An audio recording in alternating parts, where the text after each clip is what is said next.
Good morning. Bienvenue. Quay. My name is Jamie, and this is Jillian, and we would like to welcome everyone to the first day of Act Big, Advancing Canada Towards Basic Income Guarantee Conference. We work with Women's Network PEI, and we're so glad you're all able to join us today. A special welcome to folks who especially are not from PEI and are joining us for the first time. We're so pleased to see so many folks here today, many familiar faces and many new faces. The land upon which we gather today is Mi'kmaq territory, known as Epawik. Epawik is located in Mi'kma'ki and is covered by the historic treaties of peace and friendship. We pay our respects to Indigenous Mi'kmaq leaders and people who have occupied this island for over 12,000 years, past, present, and future, by standing in solidarity with our Indigenous communities. With deep, is that working? No. Change this. Here we go. With deep gratitude, it is my pleasure to introduce Julie Pellessier-Lush. Julie is a knowledge keeper, a Mi'kmaq storyteller, photographer, actor, drummer, best-selling author, and was the first Indigenous Poet Laureate for PEI. Thank you, Julie, for opening the conference with us, and welcome.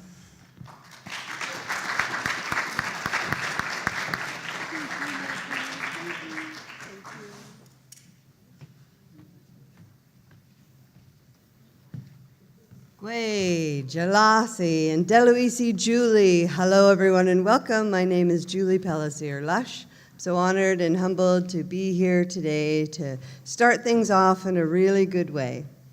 And I am Mi'kmaq, and I reside in this beautiful, unceded territory known as Mi'kma'ki, and I'd like to welcome you all with peace and friendship. And I think to start things off in a really good way, we're just going to do a virtual smudge through prayer. So Jigaway Niskim, come to me, Creator. Creator, I ask that you be with us all here today to allow our eyes to see the beauty around us every day, to allow our ears to hear the things that we need to hear, to allow our mouths to say the truths that we need to say, to allow our mind to think good thoughts most of the day, and to allow our hearts to know that each and every one of us is loved and our ancestors are there walking with us and being with us and guiding us and protecting us. And please, Creator, be with our children, our young ones, our adults, our elders who might need a little more support at this time. And thank you for allowing us to arrive here safely and allowing us at the end of the day to get home safely as well. Willalan Niskum. Thank you, Creator. Now, I was thinking, the best thing about doing an opening is being able to share just a little bit of knowledge, a little bit of history, a little bit of wisdom. And when I was thinking, I thought, what if we were to share a little bit of a protocol? Now, about 20 years ago, there was a group in Nova Scotia, and they worked in the archives. They were saving different things for prosperity, and they discovered a wax cylinder, which they thought at first, it wasn't very, different than anything else that they had in their archives. But when they found a machine that would play it, they realized there was 26 beautiful old Mi'kmaq chants that had been stored on this wax cylinder. Chants that had not been heard in over 200 years. And as they were very, very wise, and they gave it to a group of elders in Cape Breton who worked on these chants and deciphered, the tempo with which these songs had to play. Because, if you played them too fast on this machine, they'd sound like Alvin and the Chipmunks, and you didn't want that. And if they played too slow, then it lost all of its nuance. So they finally found the perfect tone, and then became the big undertaking of figuring out what some of this old Mi'kmaq meant. So they spent many, many years doing this. And then about 4 or 5 years ago, we asked one of those elders to come to PEI and to spend a winter with me and my young group and to learn his teachings, get to hear his wisdom, learn the dancing from long, long time ago and the songs. And he spent the whole winter with us. And he shared one of those chants, and he told us what he thought it meant. He thought that this chant was a beautiful Mi'kmaq love song. In his mind's eye, he saw a young, handsome brave sitting in a canoe, paddling around this beautiful island and calling out with this beautiful chant, looking for somebody to spend the rest of his life with. And he said, so when you're singing this, just imagine it's done in this rhythm that allows you to think of the water, and it's also done in like a longing tone, because whoever is singing it is looking for somebody to spend the rest of their life with. And so this is the Mi'kmaq love song.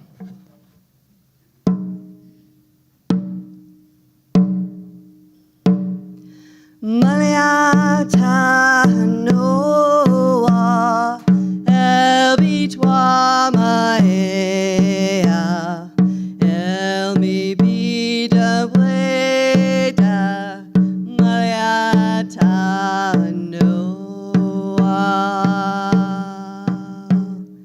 And as I said, the theme of it is so hopefully somebody sings it back to you.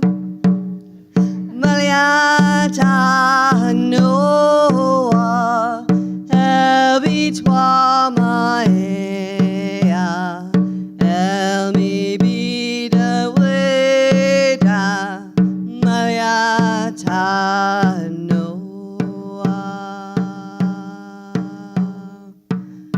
Now, when our young people do finally find somebody that they connect to and they want to spend the rest of their lives with, then they have to approach one of their parents, one of their sets of parents, and express their wish and desire. And if the parents agree, then the couple move in with one set of parents or the other set. And for a full year, they have to, in fact, do everything, all the work for that family. They have to look after their siblings. They have to do the hunting, the fishing, the cooking, the mending of their lodge. They have to pretty much be the family that looks after a family. And if after 1 year, the family hasn't, starved or gotten really ill over the cooking, or they have not lost any of their other siblings, and things have gone well, they're allowed to get married. And they have a huge ceremony in front of community. And as part of it, they create these beautiful blankets. Probably the Circle of Aunties create a beautiful blanket made out of moose hide or deer hide. And then at the end of the ceremony, when they're singing and dancing, they take this blanket and they wrap it around the shoulders of the couple. And it's really a gesture of showing two people becoming one and starting their whole lives together. And it's such a beautiful way to reconcile, and as well as knowing that because they have survived the year, that they will definitely be able to survive with just the two of them for a short time. So I always feel that it was a way for us to be able to keep going, to keep being resilient, to keep being strong, and to keep promoting for the next generation. So for all of our wonderful, wonderful women here today, I think that to end this beautiful opening would be a way just to celebrate the women and the men who stand strong behind them and next to them, and all of the things that you are going to learn and experience today. I'm so excited for each and every one of you, and the friendships and the partnerships and the alliances that you are going to make over this event. Here's a song for all of you.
Walalio. Thank you so much, everyone.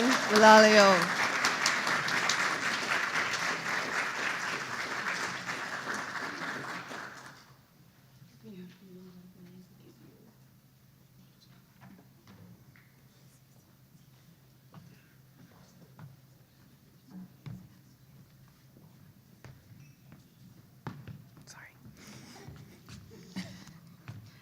Thank you so much, Julie. We truly appreciate you taking your time and sharing your wisdom with us this morning. And I know Julie always manages to bring tears to my eyes and make my heart skip beats every time I see her. So I so appreciate you being here this morning. Now that our conference has officially been opened, we'd like to share some information with all of you before we jump into our plenary session this morning. So in the lobby, if you haven't already, you'll see that we have an art exhibit, and we are honored to display the works of island musicians, filmmakers, and artists who wanted to share how a guaranteed income has supported their work and their hopes for the future. We encourage you to look at the art exhibit, scan the QR codes on the posters, and find more information. We also have a Community Voices board where you can contribute your own message. We invite everyone to share a short story or a statement about why basic income matters to you. We will also have Women's Network t-shirts for sale, and these can also be found in the lobby. If you have questions at any time, you can find a staff member with a rainbow lanyard or head to the registration desk for guidance. There are gender-neutral washrooms on the lower level below us and gendered washrooms located in the main hallway. And please note that the concurrent sessions happening are all first come, first serve, so no pre-registration required. And if you arrive to a classroom and it's at capacity, you will have to choose another option. We want to say thank you to our conference photographers, Ezra Santana and Andrew Lewis, who will be taking photos throughout the conference.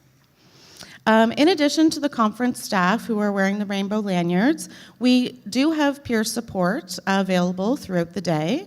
So if you have any questions or there's something that's come up for you and you'd really like someone to chat with, you can head to the registration desk and they will connect you. A huge thank you to the Bookmark, our local independent bookstore, which is out in the lobby. They have a variety of books that they've brought for sale.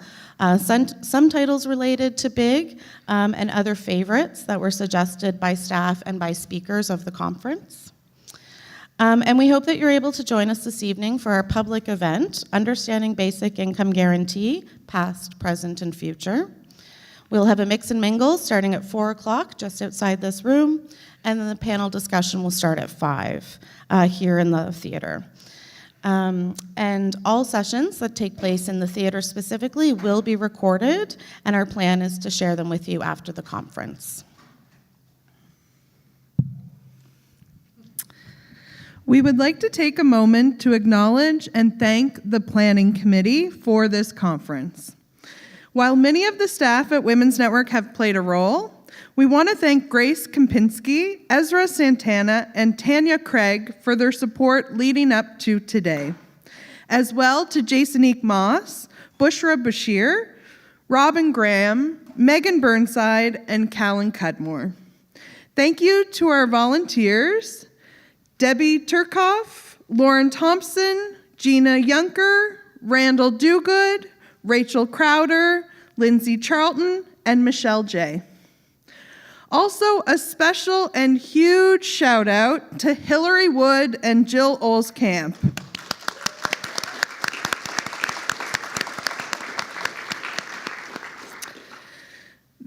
They have dedicated hours to putting this event together. I am sure you can tell by the emails that you received from us leading up to this conference that a lot of thought and time and effort put into making this conference as accessible and interesting as possible for all of you.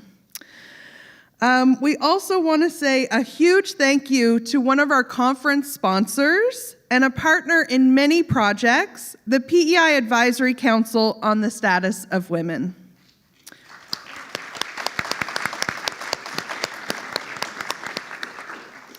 We also want to thank the PEI Working Group for a Livable Income, who has been leading the work related to basic income in PEI for over 20 years. Woo!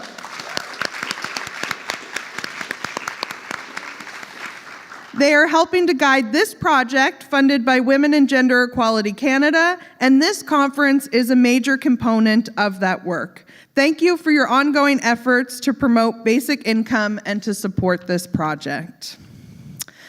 We would now like to introduce our first speaker of the conference, although she was on Compass last night, so maybe she requires no introduction.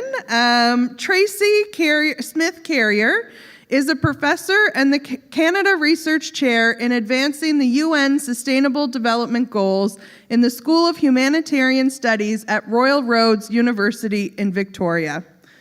Dr. Smith-Carrier's program of research touches upon many different fields in the social policy arena, including access to income and food security, social assistance, health equity, basic income, and climate justice.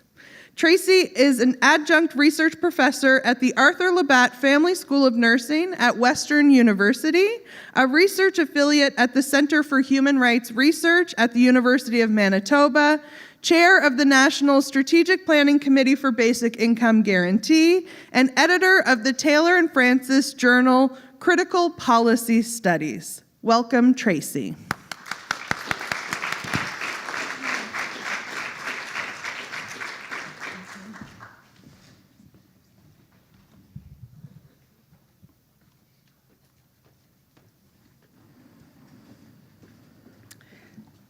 Perfect. Thank you. Thank you. So I'm very grateful. Okay to do that? Okay, yes.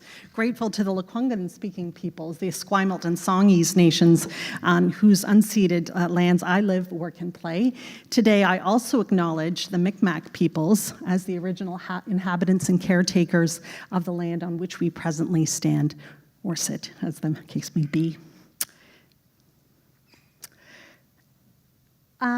In terms of my positionality, I am of mixed European ancestry and Acadian. So Carrier is my last name, but my grandmother always called us Courriers, from Dalhousie, New Brunswick. I grew up in poverty and in social housing in Toronto with my sister and my single mom. I am a critical feminist in terms of the way I see the world. I recognize that oppression, inequality, and impoverishment are in society are reproduced in systems, structures, and social relations. So I seek to illuminate, challenge, and resist asymmetrical power relations and I gravitate towards more critical and interpretive policy studies. So essentially, I use whatever analytic tool will help us advance social justice and human rights aims. So what I'm presenting today is not a statistical study on big costs or savings, but rather observations on an economic case to advance basic income in relation to mental health, presented with key moral and human rights arguments. So I think it's always a good idea to talk about what is a basic income guarantee, given that there are so many different approaches to UBI and basic income. What we're talking about here is a BIG, so a guaranteed income that's a regular and reliable payment made from the government to individuals. It provides an income floor beneath which no one should fall, and it uses the tax system so that there's no stigma in its receipt. No one knows who's getting it and who is not.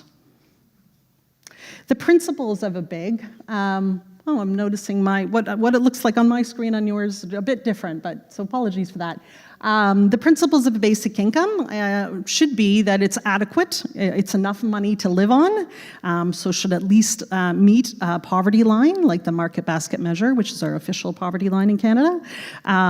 It provides autonomy, so offers people more choices, dignity, there's no stigma attached, equality of opportunity, offers opportunities for everyone. It's non-conditional, so there are no strings attached, and universality of access. This is a key one. It's not everybody gets it, but anybody who needs it gets it. So this is where we differ from the folks in the United States and others who suggest a UBI model where everybody gets the same flat rate amount. Here in Canada, we tend to advocate more for a income supplement model. So essentially only people who need it would get it. So, in terms of setting up the context, we know that poverty is on the rise. I mean, not surprising given the cost of living crisis. We, of course, have data that's always a few years back. So, looking at 2022, we know that 5% of Canadians are living in deep income poverty, so having an income that's below 75% of the poverty line, the market basket measure. This is up from 3.6% in 2021. So it's a substantial jump in deep poverty. We know, too, that racialized groups tend to be most affected. This is from Campaign 2000 in 2024, and you can see the groups in Toronto specifically, for example, that are experiencing poverty. And we know that charitable programs, which are often used to address issues of income and food security, won't cut it. Most of them are beyond capacity now. Can you guess the increase between 2019 to 2024 in terms of increase to food banks in Canada? You can see their monthly visits went up in Canada by over 2 million visits per month. Any guesses? 50? 90% increase between 2019 to 2024. Massive amount. And what we know in terms of the literature is that actually these programs are not evidence-informed approaches to income and food security. So while food banks, soup kitchens, meal and snack programs, community gardens, and financial literacy programs are helpful for a host of useful benefits, they are not for addressing poverty and food insecurity. Food insecurity is directly tied to income. So unless you change people's income status, you will not address their food security needs. We have to do policy changes to ensure that people actually have income to buy their food, as that's the way that most people receive food in this country. So the social determinants of mental health are the non-medical factors that influence mental health, the non-medical factors that influence health outcomes, including the conditions which people are born, grow, work, live, age, and the wider forces and systems shaping the conditions of life. So what we've learned is that traditionally people thought, poverty is really about, individual behaviors. And we have, so most of the approaches were really to try and fix, people. And what we've come to learn is that actually, no, poverty is really related to the conditions and the environments in which people live their lives. So that's the social determinants of health. Poverty has more to do with the structural barriers than individual behaviors or choices. Like I said, more about the systemic origins of these issues. And what we mean by systemic or structural is unstable economic and labor conditions, global health crises like pandemics, inadequate redistributive mechanisms, the lack of affordable housing, and climate-related disasters. Also, that we know that the social determinants of health, mental health specifically, have different domains. And so the demographic or the individual piece is only one small sliver of that at the top in terms of the demographic, but there are lots of others as well. So the social and cultural domains, so talking about social support, people's access to education, environmental domain, and events domain, so like trauma and stress, natural disasters, climate change. The neighborhood domain, so including the safety and security of housing, economic domain, looking at people's debt and financial strain and unemployment, and then, like I said, that small sector of demographic, people's age, ethnicity, and gender. We also often talk about, when we talk about the social determinants of mental health, about the upstream, midstream, and downstream approaches. So conceptually, the upstream determinants are the policies, the social relations, and structural influences that shape people's opportunities for education and employment, access to healthcare. Together, these are what we call the causes of poor mental health. So they're really what we need to address.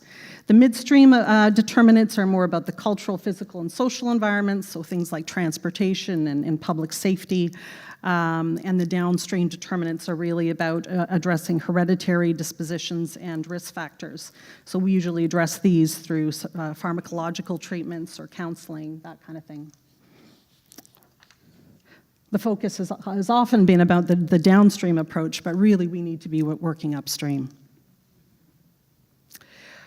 I think my slide is a little bit different here. So today we're talking about three different arguments: the moral, human rights, and economic arguments. The strengths of the economic case is that in the era of the neoliberal era of mass commodification, we're commodifying everything, people and planet. Money talks, right? So the strength of an economic case is that we can highlight that a problem actually exists, we can measure it, we can talk about it, we can establish the rationale for policy interventions, actually contribute to evidence-informed policymaking, provide some research and information on returns of investment in health and social spending.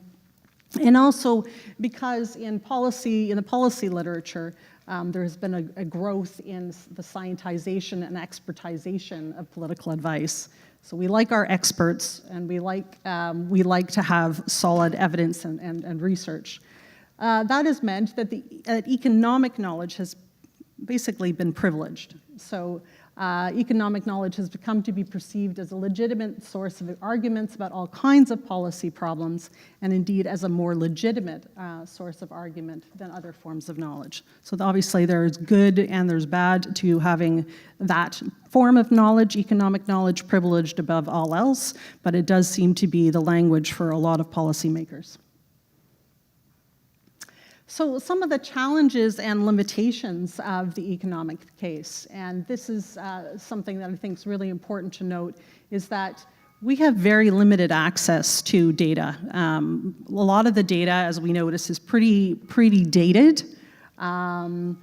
Very, very difficult task to find transparent budgetary figures. Most of the budgets we have are, we're spending, this $1 billion on this, whatever it is, without really the breakdown. So it's really hard to be able to do, granular, detailed analyses when you're only given these lump sums. And a lot of the research and information that we have is quite dated. Also, we know that we can, if you use different measurements and apply different statistical approaches or different approaches, you can come up with completely different estimates, right? Without often accounting that there are assumptions that are built into every decision you make when you create a model.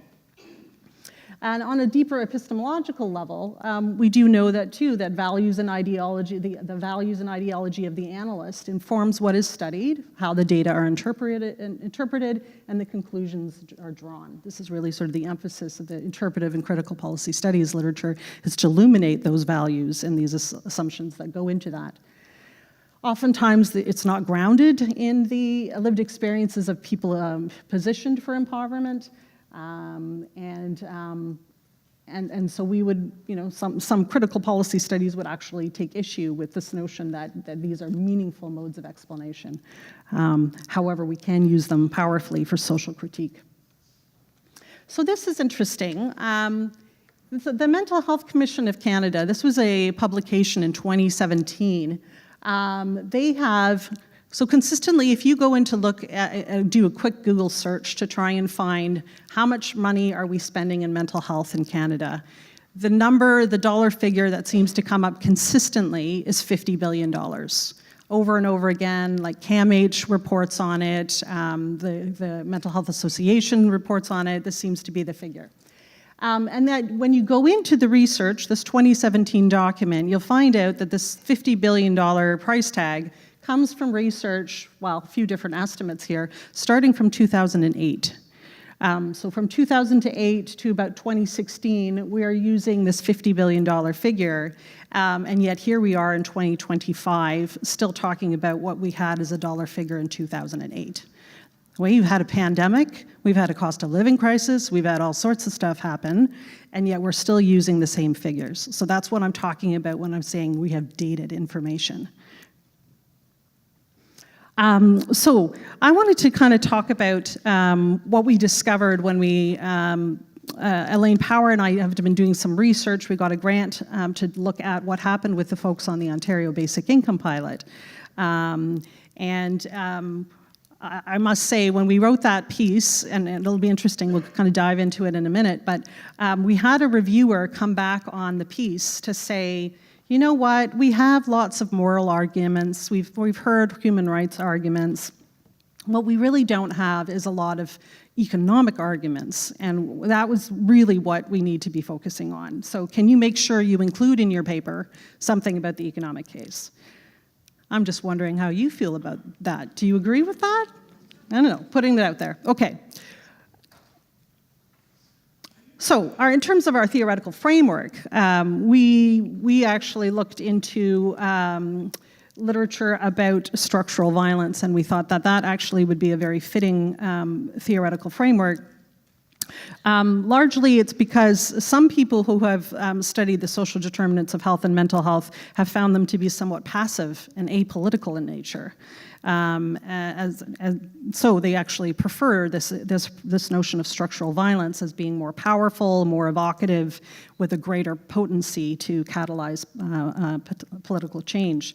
Again, it's really oriented to understanding structural causes of inequalities, but also the violence of hierarchical power structures. So really sort of illuminates the power behind what's happening. So broadening notions of violence beyond individual criminal acts, we're looking at structural violence encompassing the actions and inactions that inflict harm on people, including those engendered by human rights infringements and that limit people's access to human rights or to human needs. Paul Farmer, so one of the original, I guess, one of the original people who came up with this term in 1996, dubs the capitalist system the political economy of brutality, with the harms attendant to structural violence socially approved. So these are things that are usually socially approved, normalized, and often taken for granted. It's just the way that it's done. So, in terms of the Ontario Basic Income Pilot, it's kind of important to note that from the get-go that people were not so thrilled about the notion of going on the pilot, largely because, Well, it didn't help that these mail-outs came in these very, very dense legalese forms. They did a recruitment using mail-outs, so they sent it out to 37,000 potential candidates. What they found to be long, legal, and impenetrable, not accessible documents. So they had 150 people enrolled after the 37,000. And I think that also speaks to maybe some large mistrust with the government to start with, right? So they had targeted about 2,000 people, 150 is what they got.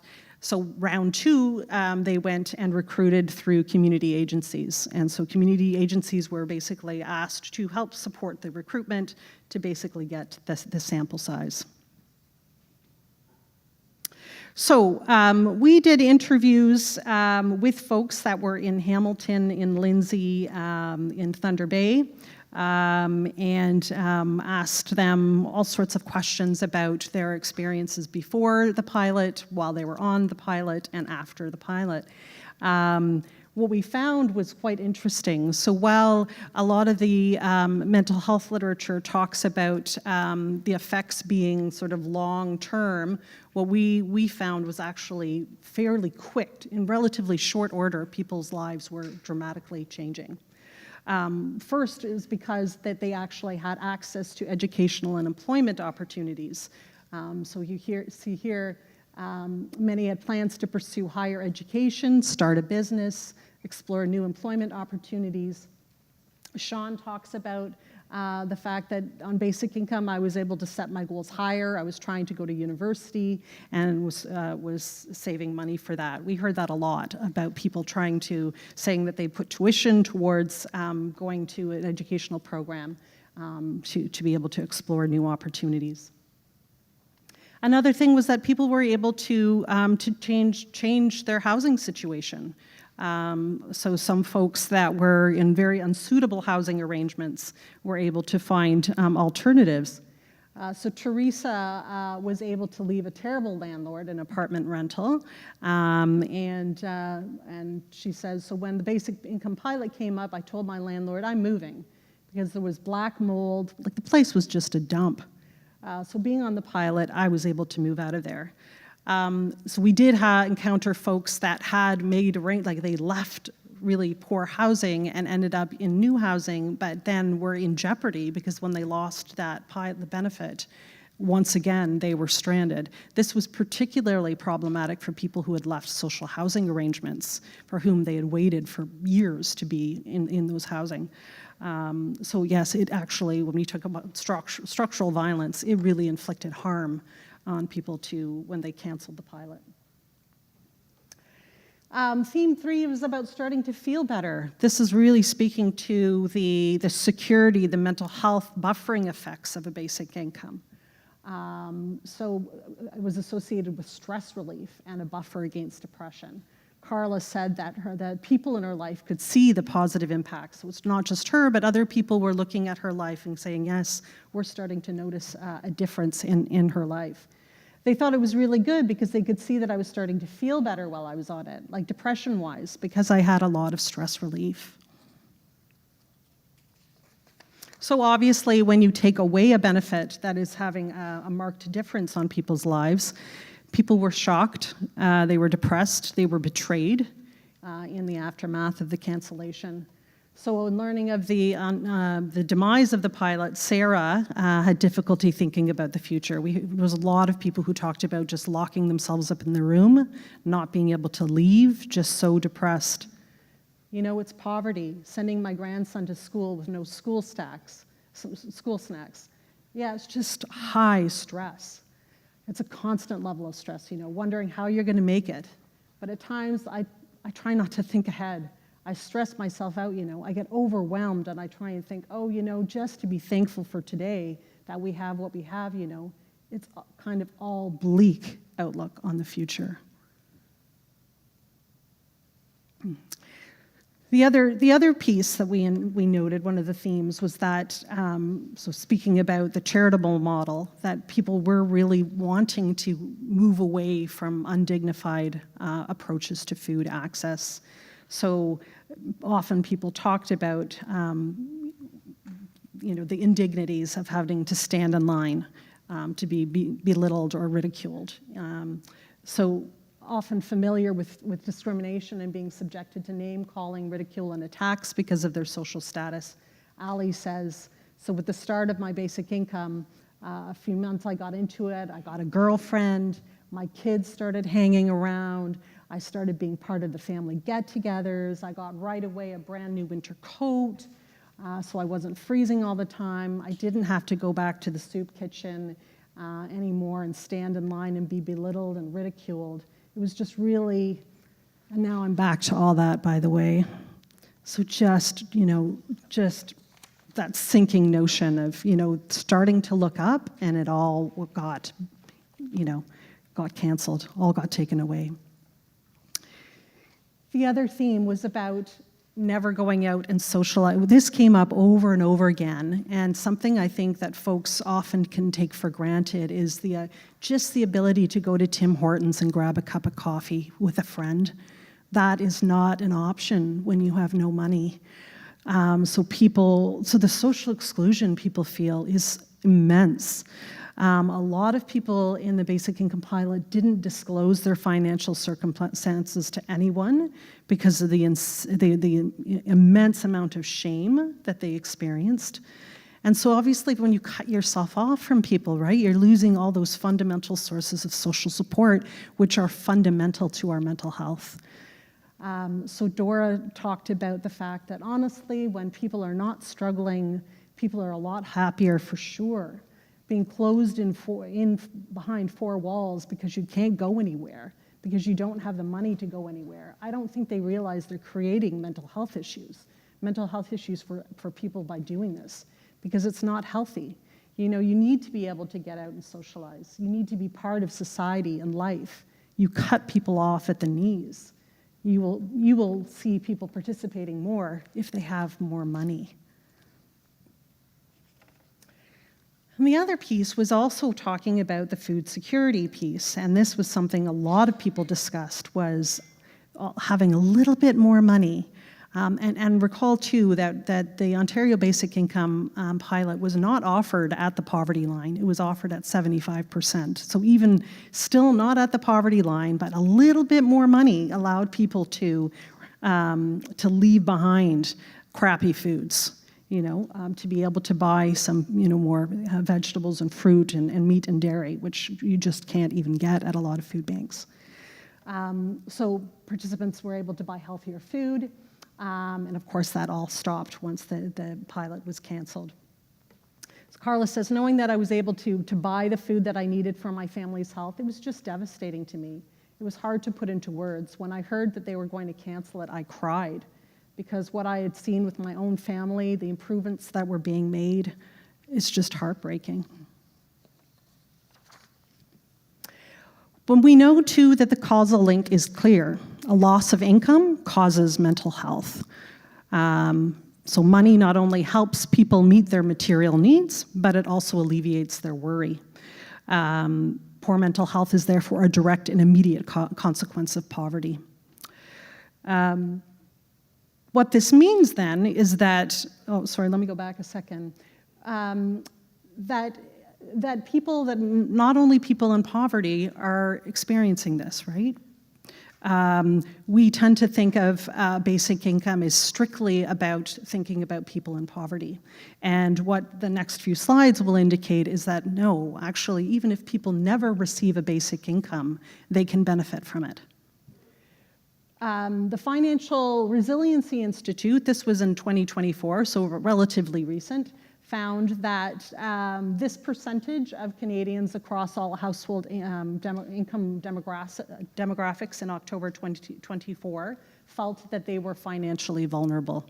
Can you guess? I got the hint in there, it's 3/4. 75% of Canadians last year, I'm sure it's higher this year, said that they're feeling financially vulnerable. That means that 70% of them are saying they're experiencing emotional stress, 44% saying their physical health is being affected, and half of them are up not able to sleep at night because they're worried about their finances. This is not only about people living in poverty, this is about the vast majority of Canadians. And when you ensure that you have a buffer there, a basic income is there. If you ever needed it, it provides you peace of mind. It gives you that sense of security. So even if you never draw from it in your life, it will improve your mental health. So what I'm suggesting these days is that basic income is not only a poverty reduction tool, it is that, but it's much more. It's a population health measure that is across, affects all of society for the better.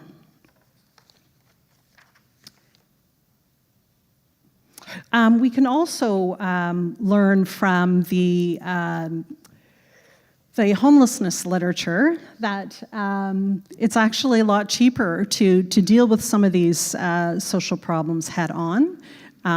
We know that it's far cheaper to give people a home than it is to maintain a system of homelessness. Institutionalizing people is very expensive, right? If you put them into hospitals, if you put them into psychiatric facilities, detention centers, jails, those are very, very expensive to operate. And you can see a fraction of the costs related to private market rent, social housing. If we just gave people homes, we would be doing, so the economic case is definitely there, that it's far cheaper than maintaining system of homelessness. We can say the same thing about poverty. It's a lot more expensive to be dealing with the consequences of poverty than to deal with it head on. And we also know that the economic case in terms of eradicating particularly deep poverty is transformative. We know that the top 1% accessing medical services are those in the lowest income quintile. So if we eliminated deep poverty, we would be making significant improvements. 1 out of 5 have been diagnosed with a serious mental illness and addiction. In BC, there was research indicating that they were paying about $55,000 a year, addressing the health and mental health care costs for those who are absolutely homeless in BC. But take a look at these dates, right? I started for you. 2011, we're talking about really dated studies, right? Those numbers are way off. And we also know that less than 10% of Canadians live below the poverty line. Again, this is from Hugh Siegel in 2011, but almost 100% of the prison inmates come from that 10%. We're drawing almost exclusively from low income in our penal systems. We also know that the current approach to poverty is not only produces an ineffective system, but it actually engenders poverty, right? And all of the problems that come with it. So it's an expensive system. Dated again, that roughly $27 to $33 billion in Ontario, looking at the social private costs. The Ontario Association of Food Banks estimated anywhere between 72 to 86 billion annually for Canada. Again, dated information. But interestingly enough, we do spend a lot of money on trying to address poverty. There's a lot of money in this system trying to address poverty. I find this an interesting one from Munger in 2015, talking about in 2011, they had 50 different poverty programs that were running in the United States. Lots of money, $500 billion being spent trying to address poverty in the US. If they had pooled all that money together and just gave it away as a basic income, they would have made sure that every single American was above the poverty line. So it was about how the money was being spent, not whether or not we had the money, right? And I think the exact same thing is happening here. We have lots of money in the system. We need to funnel it better and ensure that it is actually meeting people's needs. So, as I mentioned, the mental health case.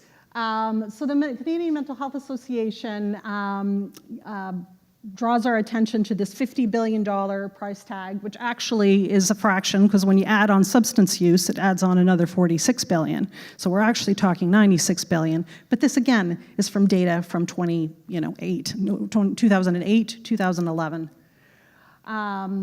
We do know that by the time Canadians reach age 40, half of them will either have or have had a mental illness. So this is a pervasive issue. And actually, as you get older, the more likelihood that you are going to experience a mental illness. And we have an aging demographic, so we're more likely to have people experiencing mental health issues.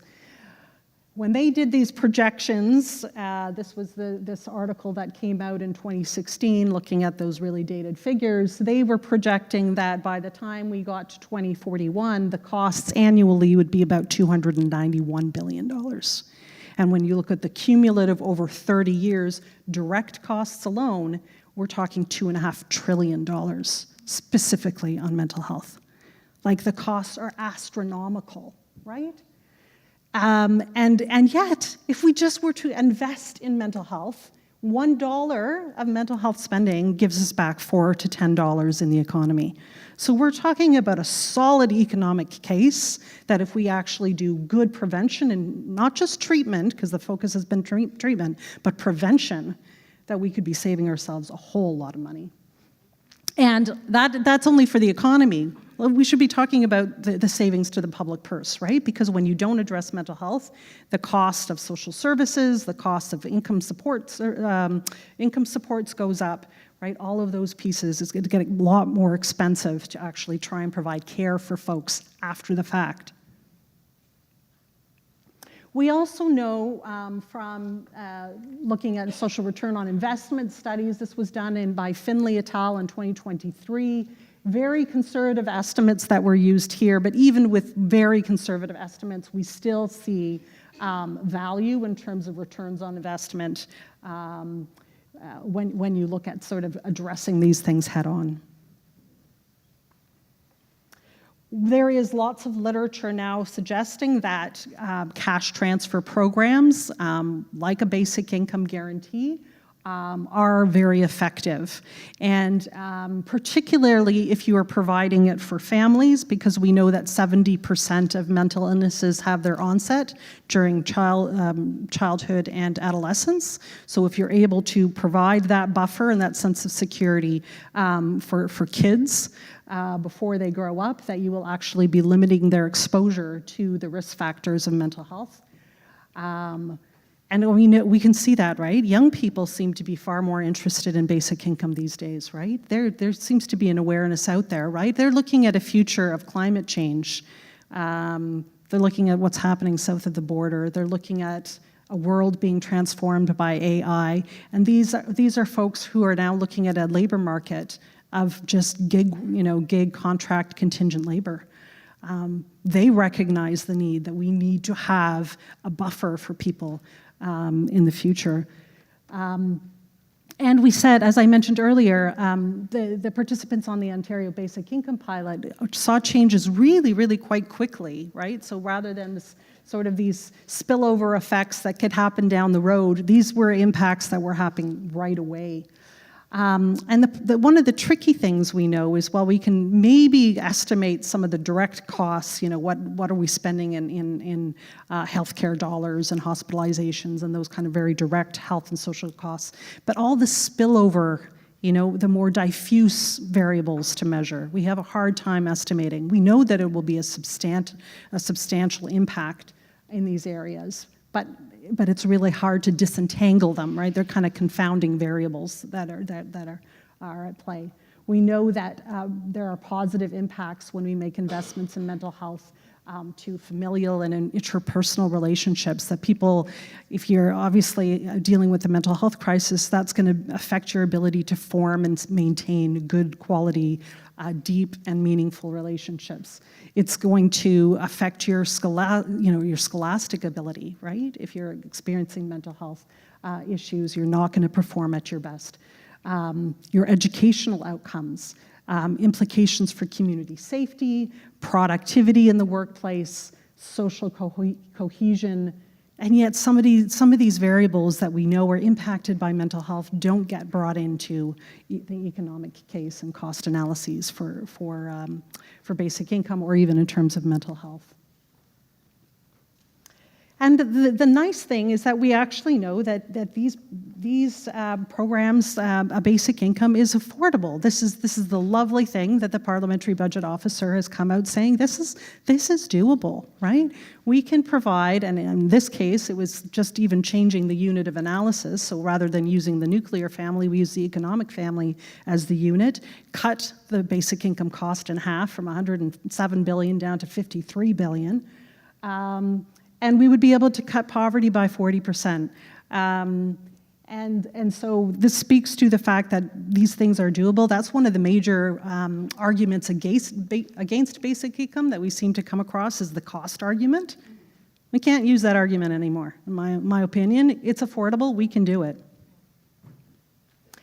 We also have the PEI report, where they actually costed it. So while the Parliamentary Budget Officer had actually used the parameters of the Ontario Basic Income Pilot, so 75% of the LIM was how they sort of set up that one.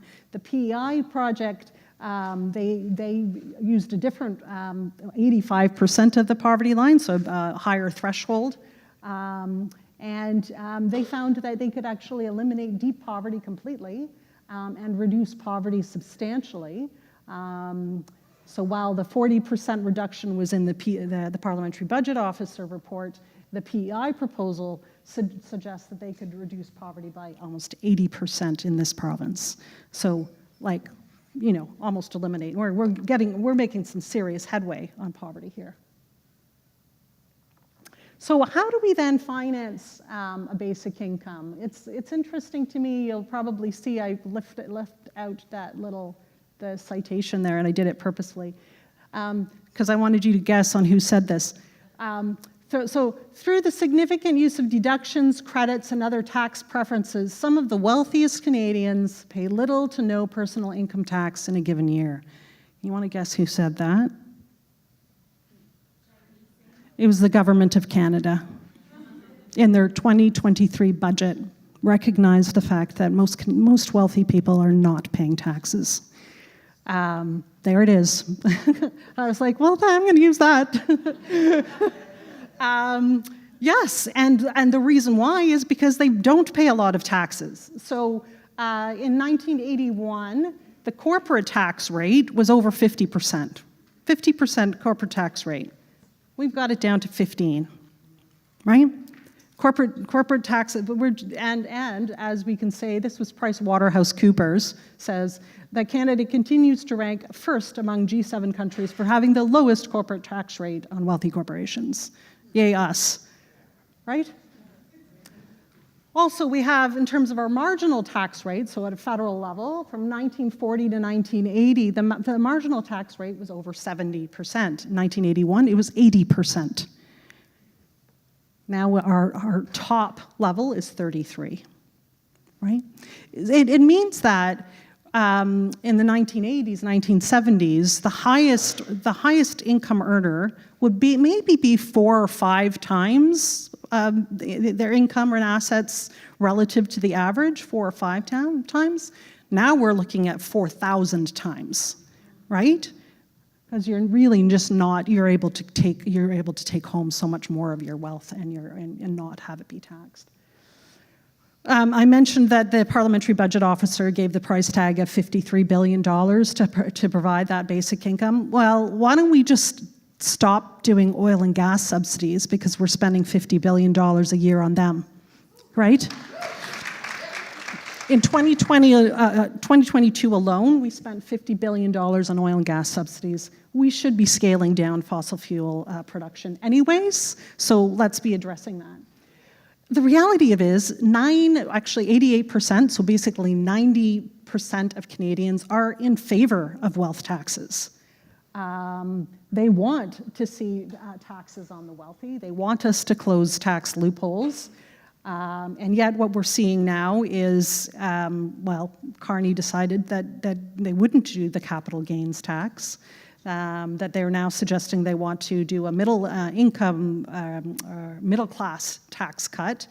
I'm thinking, why are we not addressing wealth taxes? So there was a wonderful piece in the Tyee yesterday by Alex Hemingway. I'd refer you to that piece.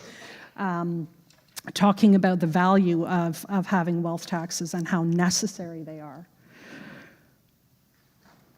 As I mentioned, so vast majority of people do support, support a wealth tax. The thing that gets me too is 2021, we almost got there. They proposed, Trudeau and Carney were, debating this 1% tax, 1% tax on wealthy people, and they still couldn't pass it.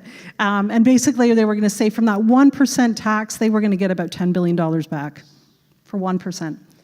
And so actually this is Alex Hemingway's work, talks about the fact that if you have a 1% tax on people that have $10 million worth of wealth, sort of a staggered approach, so 2% on folks that have over 50 million, and then 3% on like people with over $100 million, that you'd basically be able to raise $32 billion in the first year, and then accumulate over 10 years about $409 billion worth. So the article that he wrote yesterday was basically saying this would actually only be, the wealth tax would only then be applicable to 99 or to 0.06% of the population. 99.4% of the population wouldn't be affected by this at all. Right? We're only talking uber wealthy people who've got lots of money, and we're talking 1%, 2%, 3%. We're not talking big taxes, but how much wealth is being accumulated is, I think, startling. Speaking to that, so if you actually had marginal tax rates of 70 to 80%, you would get a lot of that money back, right? Now it means that 87 families have 4,448 times more wealth than the average family. That was from 2008, and we know that it's actually just gone up substantially since then. Two of the richest Canadians, so that we're talking David Thompson and Galen Weston Sr., so Loblaws and the media mogul David Thompson, together, their wealth equals that of 11 million Canadians. Two people. And then people with median incomes are paying about 43% of their incomes in taxes when you think about the provincial and federal amounts in 2022, while the top 1% paid 24%. This is a regressive taxation system that we have, not a progressive one.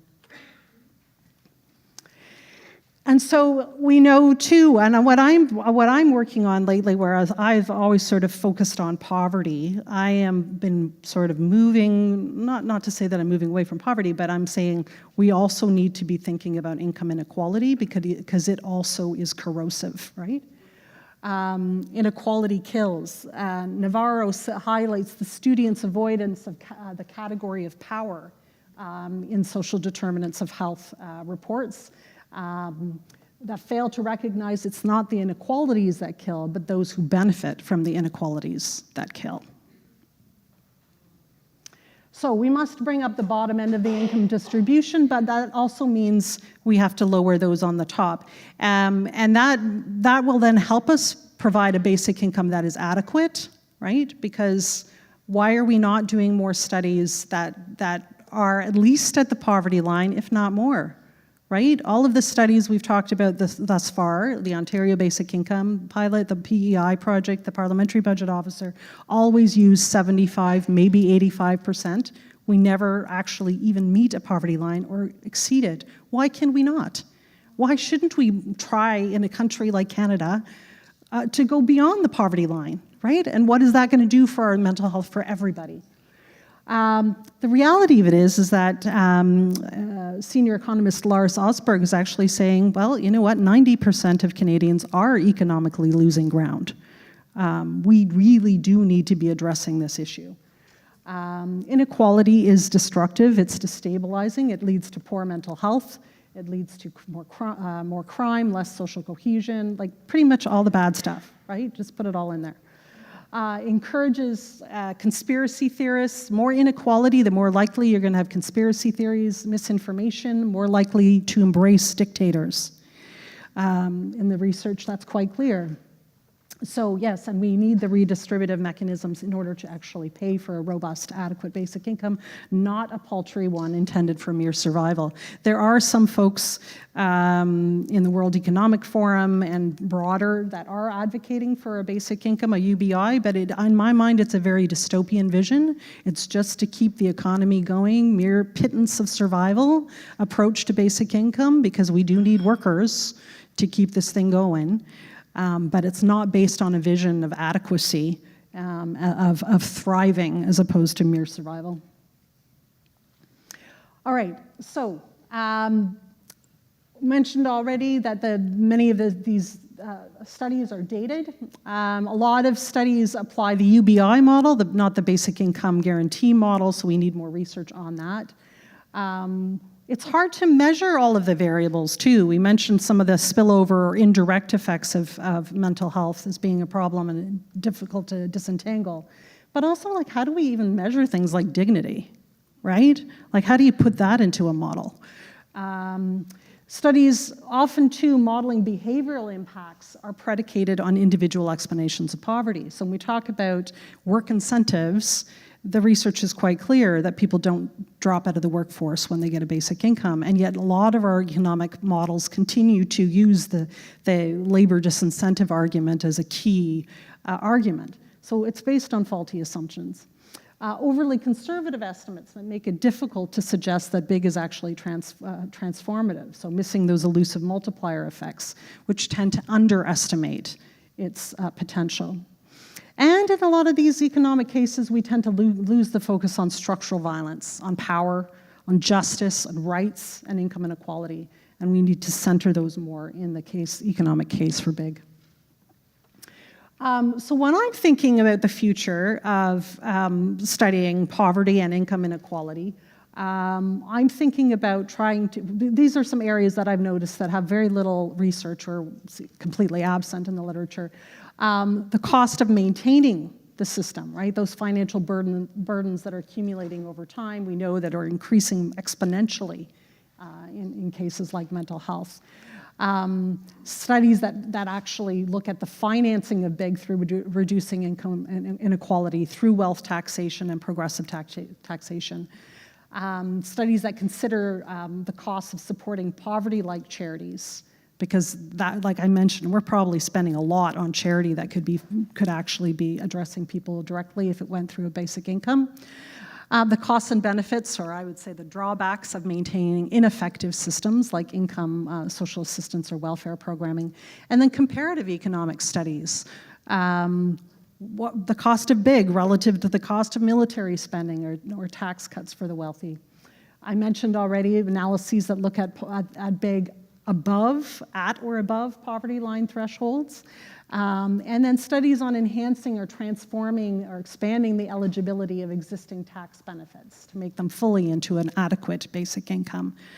So things like the Canada Child Benefit that were changed from a UBI model. It was a universal flat rate model, and it was changed to an income tested model.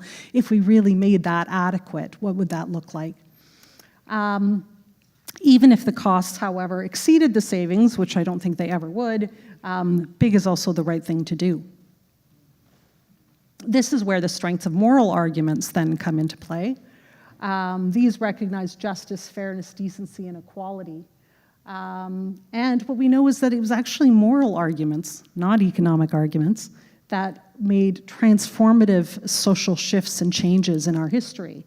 The abolition of slavery, the suffrage movement, the civil rights movement, the 2S LGBTQIA rights movement, climate environmental movement are often drawing from moral arguments. So it is definitely part of our history. We ask, what does it mean when the goalpost on ending poverty is to ensure that people around the world live on $2.15 a day, when in 2022 the world's 10 richest men raked in $15,000 a second? That's $103 billion a day.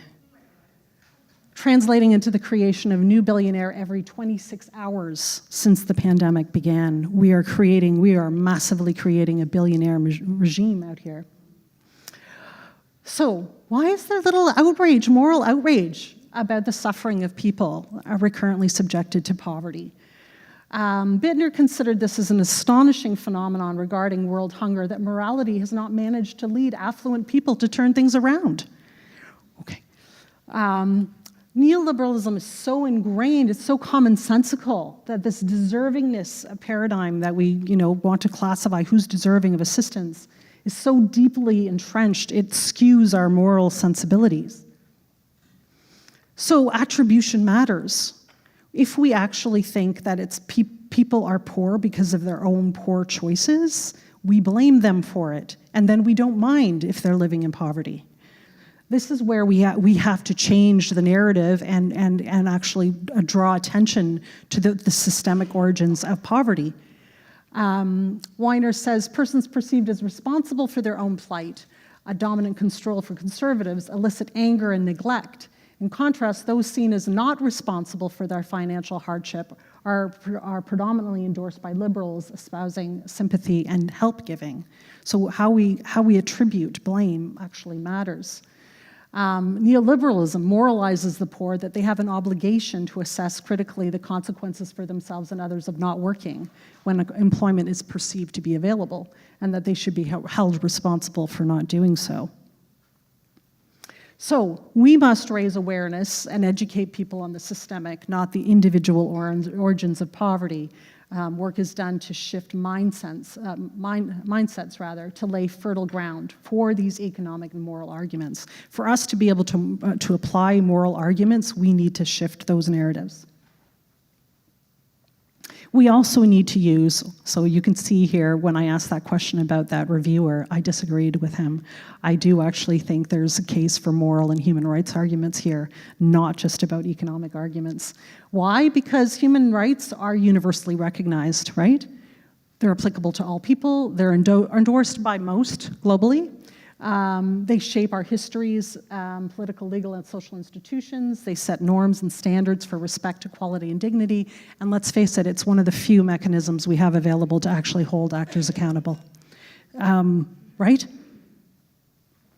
So do we have access to these or not? Well, I actually don't have a lot of time to talk about some of the issues related to human rights. I'm skipping over some because we won't have a lot of time. Suffice it to say that there has been issues with human rights because some of them we have really embedded into our systems, like civil and political rights, right? The right to own property is one we take very, very seriously, whereas, political rights and social rights, sort of T.H. Marshall, who came up with these rights of citizenship, it was a historical trajectory where we first got civil rights and then eventually got the suffrage and political rights, and then we are gravitating towards social rights, and yet we haven't really done so because I don't think I'm going to have a whole lot of time to go through it, to talk about why, in terms of the negative rights and positive rights of our history. Maybe I will, I'm skipping over.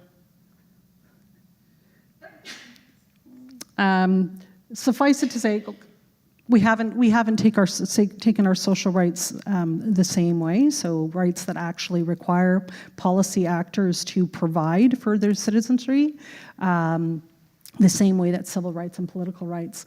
I think, like Aristotle, that we actually have to use different arguments that approach things differently. We need to use ethos, pathos, and logos. We have to use logic and evidence. We have to also appeal to emotion and to moral arguments and ethical arguments as well. I think it's for us to be able to persuade policymakers and the public that we will need to use all these different arguments in order to convince people for change. I'm going to skip over that too, and so that way we can have time for questions.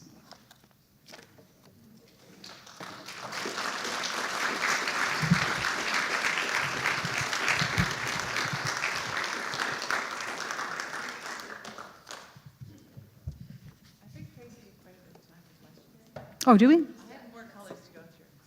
I think we've got some time. So Tracy did want to leave some time for questions. Hands up if you have a question already.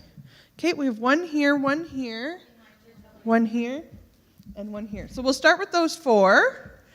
Would you like to come down to the mic, or would you like us to bring you a mic? Come down? Great. And there's a mic over here as well.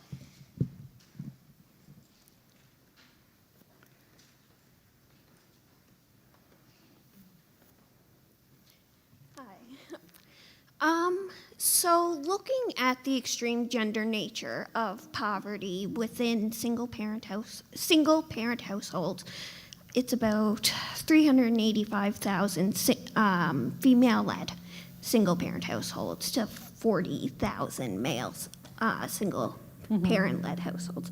How can something like basic income and the income supplement kind of help the more gendered nature? Oh, absolutely. Yeah, in lots of different ways. Obviously, it will help them by providing the wherewithal to take care of their families is the one crucial piece, right? The material needs of folks. But we also know that there's literature that shows that it also provides the money that they need to be able to leave abusive partners. Finances, not having access to finance is one of the key reasons why people stay in poor relationships. Having access to a basic income, we know can actually allow folks to leave. That was the case in the Mincome study. So work by David Kalnitsky sort of did trace that. And obviously Evelyn Forget as well has talked about the fact that that's a key piece. So abusive relationships, but yes, obviously providing the wherewithal for women in general who are taking care of the kids. So we've seen it a little bit through the Canada Child Benefit, right? The reason why we saw massive declines in poverty just before the pandemic, things were on the decline for poverty, and it was largely because we made the Canada Child Benefit income tested. That was they attributed it to that specifically, was addressing families and children and providing that. So I think that's a huge piece, is being able to provide that financial wherewithal to be able to take care of kids and to care for the mom. Yeah, particularly if they're in between. I think it just provides more options, right? So, that was the other piece with the Mincome study, was that, women did decide to, even if they didn't have EI to be able to enable them to take maternity or parental leave, they could do that with a basic income. They could spend a little bit more time with their babies, and go back to work when they, were ready to do so. I think it just provides that the choice, much more choices to be able to make decisions for your family that you just don't have, right? You're just reactive otherwise. I have to find anything. I know that I didn't have enough EI for when I have three girls, and for my third baby, I didn't have enough EI because I was doing my doctorate at the time. I didn't have enough EI to be able to not go back to, so I ended up having to work. And of course, she was the one that was born with the heart defect. So I was in the hospital, caring with two kids and a kid in the hospital with a heart defect while working. It was just crappy. And I just thought to myself, man, if I had a basic income, I wouldn't be in this mess, right? So yeah, I think choice is huge, but also, yeah, just being able to actually care for and not being stressed out of your mind, trying to make sure you have the money to be able to do it. Thank you. Yeah. Thanks for the question. And next, right here, and then I think it was Carrie. Yep. As I get older and realize how you see, and I didn't really hear your statistics on aging and the disparity in income, so I'm assuming a lot of those percentages are of senior and not necessarily of the working class that fall into that poverty. I do a lot of voluntary income tax, and I see the poor of the poor who survive on like 10, 12, 15,000 a year. Yeah. Yeah. And as I get older, I fear that if my husband was to pass, Yeah. what the heck How am I going would to you- do? And Yeah. that's where, I mean, I'm still on the young end of being a senior citizen, if you will. Yeah. But I look at it and I think, what would I do? Yeah, that's a great question. And interestingly enough, it was almost thought for the longest time that older adults had a form of a basic income through having all the different pension programs, through having access to guaranteed income supplement, a form of basic income, old age security, and CPP, and all of that entailed. It was the reason why for many, many years, older adults had the lowest poverty rate amongst all demographic groups. It's a success story, basic income. And yet, more recently, those folks are in fixed incomes. So for example, in British Columbia, older adults used to have the lowest rate of poverty. Now they have the highest rate of poverty. And so people are like, why is that? I mean, they still have these forms of, these pension programs. Part of that is related to the way they're indexed. Those programs are indexed to prices and not wages, which means that they are never going to be as robust as if they indexed them the other way around. So they are losing ground. So inflation is now catching up, and those benefits are losing ground. And if you're on a fixed income, you're far more vulnerable.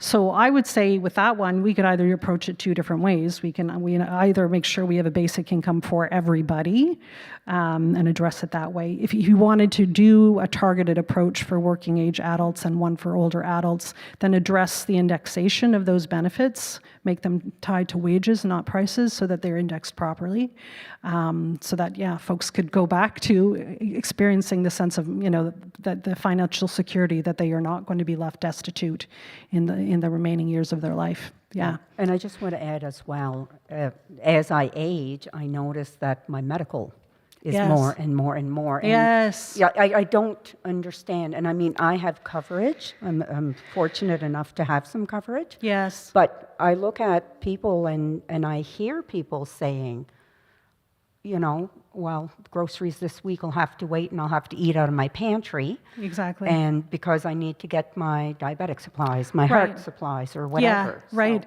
Well, so this is where we will often say that basic income is one of the tools, but we still need to address all these other issues. We have to address the financialization of the housing market. We have to put regulations on food, on whatnot, so that we actually can curb this cost of living.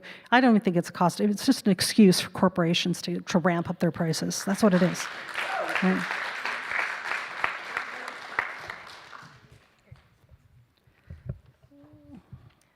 That's funny, your last comment ties into my question.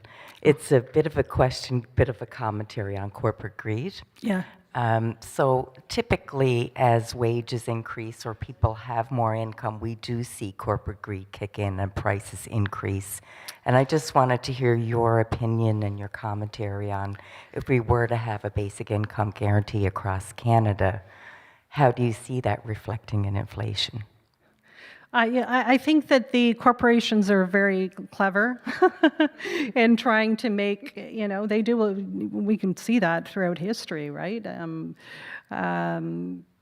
They will try and make excuses, which I'm doing a study right now looking at the cost of living crisis and going back to the Hansard documents to get a sense for what Trudeau was talking about when he was thinking about the cost of living crisis. And it was all about external factors, right? He was saying, it's about the war in Ukraine. It's like, it's the supply chain has been disrupted. It's all external factors. And yet there was nothing that actually took responsibility to say, no, we just kind of allowed it to happen. We allowed grocery stores to, we couldn't even get them to sign on that stupid charter, the grocery court charter that said, maybe we'll be good. Like if you can't even get on signed that, like, what does that say, right? And so many other, and I had gone to the UK like a couple of years ago, or just 2 years ago, and I went into the grocery store. I'm like, why is it so affordable to buy a little thing of fruit? Like, if I was to buy this in Canada, this would be 4 times the price. I'm like, because they regulate it, right? So yes, they're going to do all they can to get out of it. We've already seen that with Galen Weston not being able to sign that stupid charter, the grocery charter. But this is where I say we need leadership. We need actual leaders who are courageous and bold and actually care about the public as opposed to the corporate leaders. And I think that actually will be a social movement to have to actually hold government accountable. I wanted to talk about that in terms of the human rights, but we've had real difficulties making human rights stick in this country. The courts don't think of them as human rights that you can actually hold government accountable to. They think that they're policy issues, and it should be the policymakers that make those determinations and not the courts. They don't actually call them, they call them non-justiciable. They're not subject to the courts. Not, so even a couple of years ago, I thought to myself, I'm going to do a master's in legal studies at Western University, and I wanted to find somebody who could work with me on human rights. And they're all like, they laughed in my face. They're like, social rights are not a thing. You're not going to find anybody here. So anyway, so that's where I'm like, well, we also, there is some great work, some indigenous communities and very young climate activists that are making headway on this, which I'm following with great interest, because I think that if we can make some changes there, that will then open up the precedent for others as well. And certainly the Europeans are far more advanced on that. The Netherlands was actually able to hold the government of the Dutch government responsible for its GHG emissions, and they actually were able to sue Shell and tell them they had to be. So there's international precedent so that things are changing, which I think is fantastic. Wonderful. Thank you, Carrie, for your question, and Tracy again for your answer. We have time for one last question. So, hello.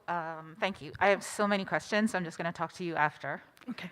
Before I ask my question, though, I feel this kind of was hanging for me, and I'm wondering if it's hanging for anybody else in the room. So I just wanted to say it out loud to kind of honor the structural violence of the experience. Yeah. Is I do not know how any ethics board approved a study that I don't know because I wasn't there, but the seemingly misunderstanding of the participants that this would end and the destruction that caused. I hope we never do another pilot like that again. It's just a comment I wanted to make. So the question I had is around, I found your whole presentation amazing, and then I was curious around how we continue to silo and structure these conversations separately. I've seen someone have a t-shirt that says social policy is economic policy. Yeah. As a framing for my question, I'm curious about the study, speaking of holding corporations accountable, that demonstrates that the economic decisions that the policymakers are making are actually structurally resulting in the very poverty that they're saying that they can't address. Because I'm very surprised that even in terms of seniors, the assumptions underneath the model for the benefits that are being given are not holding true to where we are in time, and somehow nobody seems to be responsible or accountable for that. Yeah. I guess I'm just curious about those studies, where the studies around the structural indecision in, I'm guessing, federal government and governments, and what's that is creating. Yeah. I was fascinated when you talked about the causes of the causes, I guess is what I'm saying. Thanks. Yeah. Well, my suspicion is it's actually a lot of lip service that is paid to systemic, like they talk about social determinants, they talk about systems and structures, and yet when it, push comes to shove, they're not so interested in that. Most of the economic cases are not being made by the government, they're being made by researchers, the mental health associations, like non-government actors that are making those cases. So, yeah. Thinking back about the ethics of the case of the Ontario Basic Income Pilot, it wasn't a research study, so there wasn't an ethics board or institutional ethics board that would cover that. The good thing is that, like a lot of cases that should actually be human rights cases, a lot of them are being brought to class action lawsuits, right? And so the Ontario Basic Income Pilot's participants are involved in a class action lawsuit against the government. for breach of contract. And we're unsuccessful on first round, so now are in appeal and are making some headway in the appeal process. So yeah, this is the other pieces. Yeah, these governments do these. I am not actually that interested in pilot projects anymore. I'm far more interested in demonstration projects, ones that are actually like, how do we demonstrate how it can be how we can unroll this in a particular, like in PI, how do we enroll it here so that we can scale it broader? I'm fully in support of that, but another pilot for the sake of a pilot, we don't need it. We have tons of evidence to show that this is effective. We don't need it. What we need are, unless again, it's helpful for moving us forward to be able to say, yeah, this is how we can roll it out. I think that's where we need to go. So. Awesome.